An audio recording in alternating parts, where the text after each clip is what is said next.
गुटखे खा करके अपने शरीर को बर्बाद मत करो, नशे का आदी बना करके अपने जिस्म को बर्बाद मत करो। अपने माल कितने घरों में ज्वाइंट फैमिली सिस्टम है, भाभी उसी कमरे में रहती है, देवर आता है अकेले में भाभी के साथ हंसी मजाक करता है। और हमारे इंडिया में कॉन्सेप्ट है कि साहब भाभी जो है वो माँ के समान होती है। ये इस्लाम का कल्चर नहीं है कि भाभी माँ के समान होती है। इस्लाम का कॉन्सेप्ट ये है कि देवर और जेठ अपनी भाभी के लिए मौत। अगर आपके घर में ज्वाइंट फैमिली सिस्टम भी है तो ऐसा माहौल पैदा कीजिए। मेरी बहनों, मेरी माओ, अगर आप किसी की भाभी है और आपका कोई देवर है और देवर जवान है, एक लिमिट रखिए, एक लिमिट रखिए, उसको क्रॉस मत करने दीजिए। अपने देवर को हंसी मजाक की एक सीमा बनाइए, बातचीत की एक हद बनाइए। उसको अपने कमरे में अकेले में एंट्री करने मत दीजिए, उसको समझा दीजिए, बता दीजिए कि तू मेरे लिए गैर महरम है, तेरा मेरे से इस तरीके से बात करना मुनासिब नहीं। आज कितनी भाभियां हैं देवर के सामने जैसे तैसे कपड़ा पहन के बैठी हैं। अरे इस्लाम तो वो दीन है, अपने सगे बेटे के सामने भी माँ को इस बात की इजाजत नहीं है कि अपना दुपट्टा जैसे चाहे वैसे।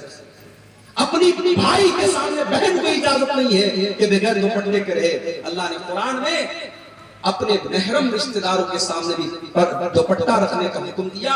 अल्लाह ने फरमाया वला यज़रिबन बिअरजुलिहिन्ना लियुलम मा युखफीना मिन ज़ीनतिहिन्ना। ऐ मुसलमान औरतों, वल यज़रिबन बिखुमुरिहिन्ना ला जुयूबिहिन्ना। अपने बेटे के सामने, अपने बाप के सामने, अपने ससुर के सामने, अपने भाई के सामने, अपने भांजे के सामने, अपने भतीजे के सामने भी अपना दुपट्टा हमेशा अपने सीने पर रखा करो। तुम्हारा दुपट्टा तुम्हारे गिरबान पर होना चाहिए। ये न हो कि जहां कहां तो अपना दुपट्टा रख लो। इस्लाम ने, कुरान ने दुपट्टा रखने का तरीका भी कुरान के अंदर बताया है। ओ मेरी प्यारी माओ बहनों, कितनी औरतें शौहर से कभी ढंग से बात नहीं करती हैं, लेकिन वही जब मोबाइल पर रिचार्ज करवाने दुकान पे जाती है बड़े प्यार से बात करती हैं।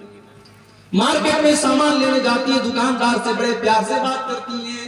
शौहर से हमेशा बदतमीजी से बात की, शौहर को कभी मोहब्बत से प्यार से मुखातब नहीं किया और बाहर वालों को बड़े प्यार से बातें किया करती हैं। ओ मेरी प्यारी माँ बहनों, एक गैर महरम मर्द से एक मुसलमान औरत को अगर बात करना पड़ जाए तो कुरान में उसका भी तरीका बताया गया।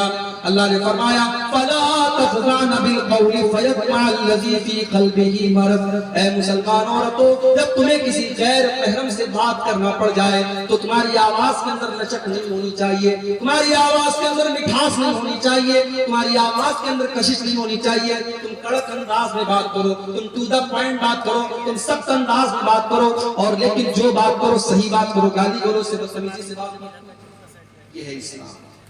इसलिए इस पर हमें और आपको तवज्जो देने की जरूरत है। मैं अपनी बहनों से कहना चाहूंगा कि इस्लाम की इन तालीमात को अपनाओ, अपने लिबास को इस्लामी लिबास बनाओ। आज अफसोस की बात है, ऐसे कपड़े मुसलमान घरों में पहने जा रहे हैं, ऐसी साड़ियां मुसलमान औरतें पहन रही हैं, ऐसे कपड़े मुसलमान लड़कियां पहन रही हैं जिन कपड़ों से उनका शरीर झलकता है, जो ट्रांसपेरेंट कपड़े हैं। पूरी आस्तीन नजर आ रही है, पूरी पीठ नजर आ रही है, पूरा पेट नजर आ रहा है, सीना नजर आ रहा है, जिस्म के आज़ा नजर आ रहे हैं। ये बेहूदगी, ये बदतमीजी, ये बेहयाई आज मुसलमान लड़कियों के अंदर भी पैदा हो रही है। और मुझे तो हैरत होती है उस भाई के ऊपर जो अपनी बहन के लिए ऐसा कपड़ा पसंद करता है, उस शौहर के ऊपर जो अपनी बीवी के लिए ऐसा कपड़ा पसंद करता है, उस बाप के ऊपर जो अपनी बेटी के लिए ऐसा कपड़ा पसंद करता है। अगर आपकी बेटी 7 साल की हो गई, 10 साल की हो गई, उसको छोटे छोटे कपड़े पहनाना बंद कर दो। उसके दिमाग में डालो कि वो मुसलमान लड़की है, उसको पूरा ड्रेस पहनाओ। जब वो घर से निकले तो पूरे कपड़े में निकले, ताकि जब वो 18 साल की हो जाए, 20 साल की हो जाए, तब उसको ये समझ में आ जाए कि मुझे क्या पहनना है। उसकी ट्रेनिंग मेरे प्यारे भाइयों 8 और 10 साल की उम्र से आपको करना है। अगर आपने 8-10 साल की उम्र में उसको छोटे छोटे कपड़े पहनाए तो 18 साल के होने के बाद भी वो छोटे कपड़े ही पहने। और आज ऐसे कपड़े आम हैं जिन कपड़ों के बारे में अल्लाह के नबी ने फरमाया था कि जहन्नमी औरतों का कपड़ा है, वो कपड़ा पहनने वाली औरतें जहन्नमी होगी। वनिसाउन कासियातुन आरियातुन मुमीलातुन माइलातुन। ऐसी औरतें जहन्नम में जाएंगी जो कपड़ा पहनने के बावजूद नंगी होंगी, जो दूसरों को अपनी तरफ आकर्षित करेंगी और खुद उनकी तरफ माइल होंगी। रुऊसुहुन्ना कास्निमतिल बुख्तिल माइला, और उनके हेयर स्टाइल का हाल ये होगा जैसे ऊंट का कुहान होता है। ला यदखुलुल जन्नह, ऐसी औरतें जन्नत में नहीं जाएंगी, और जन्नत में जाना तो बहुत दूर की बात है। वला यजिदना रिहा, वो जन्नत की खुशबू भी नहीं पाएंगी। इसलिए मुसलमान औरत का लिबास सही होना चाहिए। ठीक है, आपके बंगाल में और बिहार में साड़ियां पहनी जाती हैं, साड़ी भी अगर आप अच्छे तरीके से पहने तो पूरे जिस्म को ढकने वाली साड़ी भी होती है, लेकिन घर के बाहर जब निकले तो सिर्फ साड़ी में न निकले, मुकम्मल सर से पैर तक पर्दे में निकले। और घर के अंदर भी अगर है तो ऐसा कपड़ा पहने जिससे पूरा शरीर उसका ढका हो। ऐसा कपड़ा पहनने की इजाजत नहीं है जिससे उसका शरीर नजर आए। अपने बाप के ही सामने क्यों ना हो, अपने भाई के सामने ही। तो ये पहली चीज इश्क और प्यार। दूसरी चीज, वालिदैन की लापरवाही भी बहुत बड़ी जिम्मेदारी बनती है वालिदैन की। आज जो लड़कियां मुर्तद हो रही है, इसके पीछे वालिदैन की भी बहुत बड़ी जिम्मेदारी है। आपने अपनी बच्चियों को पढ़ाया लिखाया, लेकिन आपने अपनी बेटियों को कभी ये नहीं बताया कि अल्लाह का मकाम क्या है, रसूल का मकाम क्या है, इस्लाम क्या है, ईमान क्या है।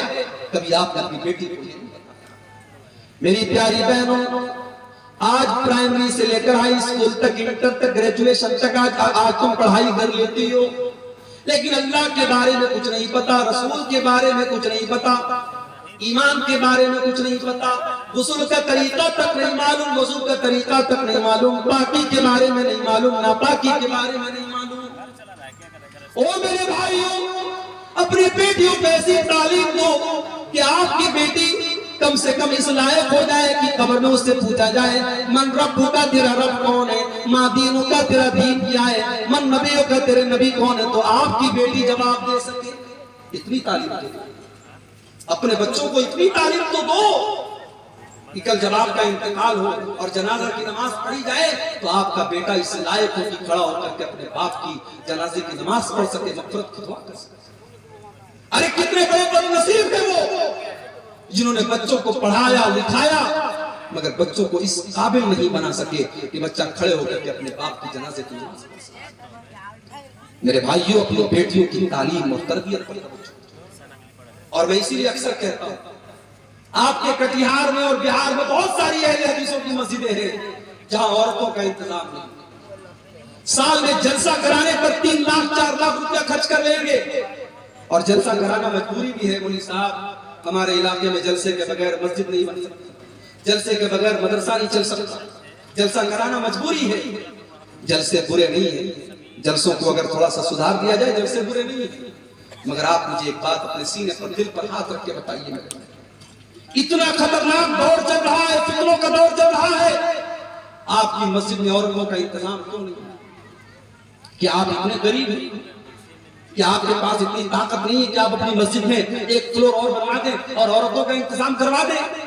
जिस मस्जिद पर भी जुमा की नमाज होती है, वहां औरतों का इंतजाम हर हाल में होना चाहिए, हर हाल में वहां औरतों का इंतजाम होना चाहिए। इसलिए कि साल में 52 जुमा होता है, और 52 जुमा में अगर आपके घर की औरतें जाएंगी, आधा घंटे की 52 तकरीरें सुनेंगी, बहुत सारी दीन की जानकारी आपके घर में आएगी, और बहुत सारे फितनों से आपके घर की बेटियां बचेंगी। मेरे भाइयों, ये अफसोस की बात है कि बिहार और बंगाल में अहले हदीसों के इलाकों में मस्जिदों में औरतों का इंतजाम, कितने इलाकों में ईद की नमाज में, ईदैन की नमाज में औरतों का इंतजाम नहीं है। अगर नहीं है तो इंतजाम कीजिए मेरे भाइयों। आज तो उन लोगों की भी आंख खुल गई है जो बेचारे कल तक फतवा देते थे ये मस्जिद में औरत का जाना फितना है, तो कल तक अहले हदीसों को बुरा भला कहते थे। इसी बिहार की सरजमीन के, गया की सरजमीन के एक आलिम दीन है, मैं नाम नहीं लूंगा, अहले हदीसों के खिलाफ बहुत तकरीर करते थे। किसी जमाने में उन्होंने अपनी तकरीर में कहा था कि अहले हदीसों, तुम अपनी औरतों को मस्जिद में भेजते हो, कभी हमारी मस्जिद में भेजो, उसका रिजल्ट हम 2 महीने के बाद तुमको बता देंगे। इतनी गंदी, इतनी बेहुदा जुबान एक आलिम ने इस्तेमाल की थी और अहले हदीस औरतों का मजाक उड़ाया था। आज उनकी जुबान भी खुल रही है और वो कह रहे हैं हालात बहुत खराब हैं, अब औरतों को मस्जिद में भेजना चाहिए, अब जुमा की नमाज में औरतों का इंतजाम करना चाहिए। इसी तरीके से जलसा तो हो रहा है, आपके इलाके में बहुत सारे बनात के इदारे हैं, लड़कियां उन इदारों से पढ़ी है, फारिग है, उन लड़कियों के जरिए छोटे छोटे प्रोग्राम गांव गांव में कराइए, घर घर में कराइए। 15 दिन पर एक महीने में गांव के किसी एक घर में औरतें इकट्ठा हो जाएं और कोई पढ़ी लिखी लड़की, आलिमा लड़की, उनको कुछ कुरान की बातें बता दे, कुछ हदीस की बातें बता दे, कुछ मसले मसाइल बता दे। ये करने का काम है मेरे भाई। आज इस काम को अगर हमने नहीं किया, हमारी आने वाली नस्लें हमें माफ नहीं करेंगी। 10-15 साल के बाद हालात क्या होंगे आप सोच नहीं सकते हैं। कितनी तेजी से हमारी कौम के अंदर बिगाड़ आ रहा है, आप सोच नहीं सकते। और तीसरी जो वजह है मेरे भाई, लड़कियों के मुर्तद होने की तीसरी वजह मोबाइल का बेजा इस्तेमाल। मैं ये नहीं कहता मोबाइल हराम है, मोबाइल इस्तेमाल मत करवाइए अपनी लड़कियों से, मगर आप मोबाइल देने के बाद नजर भी रखिए। रात को 2 बजे आपकी लड़कियां ऑनलाइन है, क्यों ऑनलाइन है? ऐसा कौन सा इंपॉर्टेंट काम है रात को 2 बजे वो करो? रात को 2:30 बजे वो बैठ करके कोने में बात कर रही है, माँ को पता है, बाप को मालूम है कि मेरी बेटी बात कर रही है, मेरा बेटा बात कर रहा है, मगर यार सारा जमाना वही कर रहा है, तो चलने दो। अगर हर आदमी यही सोच रहे सारा जमाना वही कर रहा है, तो ये गंदगी तो बढ़ती चली जाएगी। कम से कम हर आदमी अपने घर को तो बचाए, अपनी बेटी को तो बचाए, अपने बेटे को तो बचाए।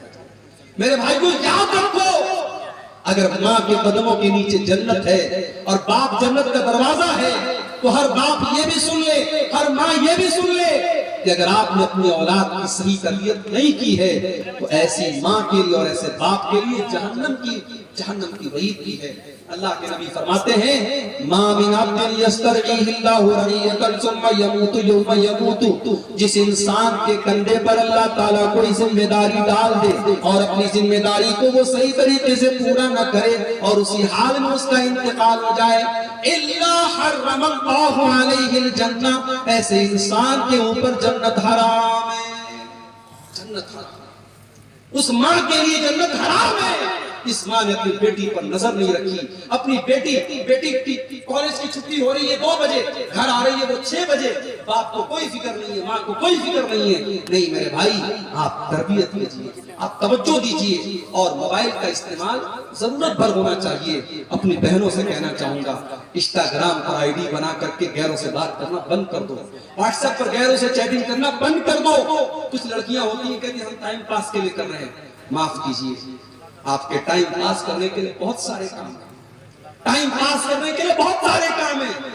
आज यूट्यूब पर उलमा के बयानात या बयानात सुन लीजिए, कोई इस्लामी चीज आप मोबाइल पर देख लीजिए, कोई हदीस याद कर लीजिए, कोई दुआ याद कर लीजिए, लेकिन अपने टाइम को इन फजूल चीजों में मत गवाइए मेरी बहनों।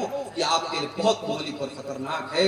अगर आपने इंस्टाग्राम पर और व्हाट्सएप पर और फेसबुक पर किसी को अपने पास आने दिया, तो इस बात का डर मौजूद है कि कल वो आपको बहका करके ज़नाकारी और बदकारी के रास्ते पे लेके जाएगा, आपकी इज्जत खराब कर देगा, आपकी दुनिया भी बर्बाद हो जाएगी और आपकी आखिरत भी बर्बाद हो जाएगी। इसलिए मोबाइल का इस्तेमाल भी बहुत एहतियात से। इसी तरीके से मेरे भाइयों, फितनों के इस दौर में हमारी और आपकी एक जिम्मेदारी और भी है, और वो ये है कि हम अपने घर के माहौल को दीनदार करें। हम पहले खुद अपने आप को नेक बनाएं। हम जब नमाजी बनेंगे, हमारे बच्चे भी नमाजी बनेंगे। जब माँ खुद पर्दादार होगी तो उसकी बेटी भी पर्दादार होगी। लेकिन जब माँ खुद बेहया होगी तो बेटी को क्या हया का सबक सिखाएगा? जब बाप खुद एक टाइम की नमाज नहीं पढ़ेगा, बच्चों को क्या नमाजी बनाएगा? पहले अपने आप को सुधार लो मेरे भाई। बच्चों की बेहतरी चाहते हो कि नहीं चाहते? आज लोग अपनी औलाद के लिए इन्वेस्टमेंट करते हैं, जमीन खरीदते हैं, जायदाद खरीदते हैं, क्या क्या करते हैं। मैं एक काम आपसे करवाना चाहता हूँ अपनी औलाद का, बोलो करोगे कि नहीं करोगे? सिर्फ एक काम, अगर अपनी औलाद का भविष्य चाहते हो, अपनी औलाद का बेहतर भविष्य चाहते हो, एक काम कर लो। आज की पूरी तकरीर का खुलासा है, बस एक काम करना। क्या करना है? अपने आप को नेक बना लो, अपने आप को नेक बना लो मेरे भाई। मैं गारंटी देता हूं, अगर हम नेक बन गए, हमारी आने वाली औलाद अल्लाह उसकी हिफाजत करेगा। कुरान का 16वां पारा उठाओ, अल्लाह ताला ने वाकया बयान किया हजरत मूसा अलैहिस्सलाम का और हजरत खजीर अलैहिस्सलाम का। दोनों जा रहे थे, एक गांव से गुजर हुआ। गांव वाले बड़े वकील थे,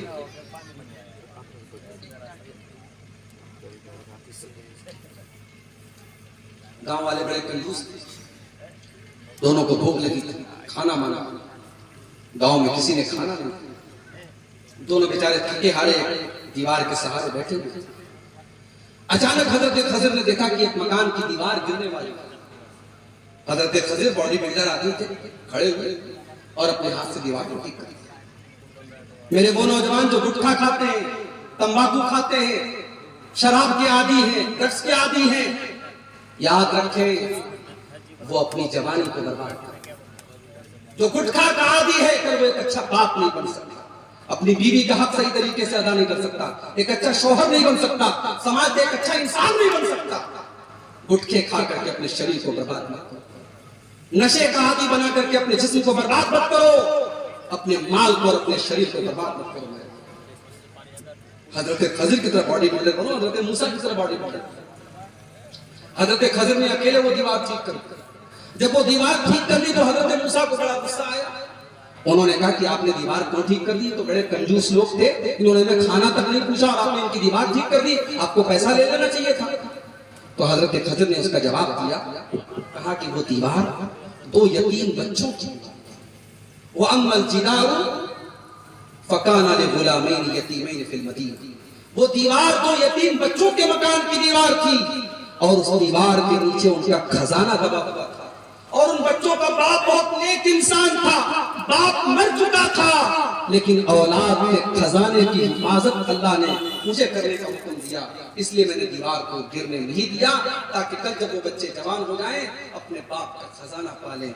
मेरे भाइयों, आपकी जमीन, आपकी जायदाद सेफ रहेगी, आपके बच्चों के काम आएगी, शर्त यह है कि हम और आप नेक बन जाएं, नमाजी बन जाएं, दीनदार बन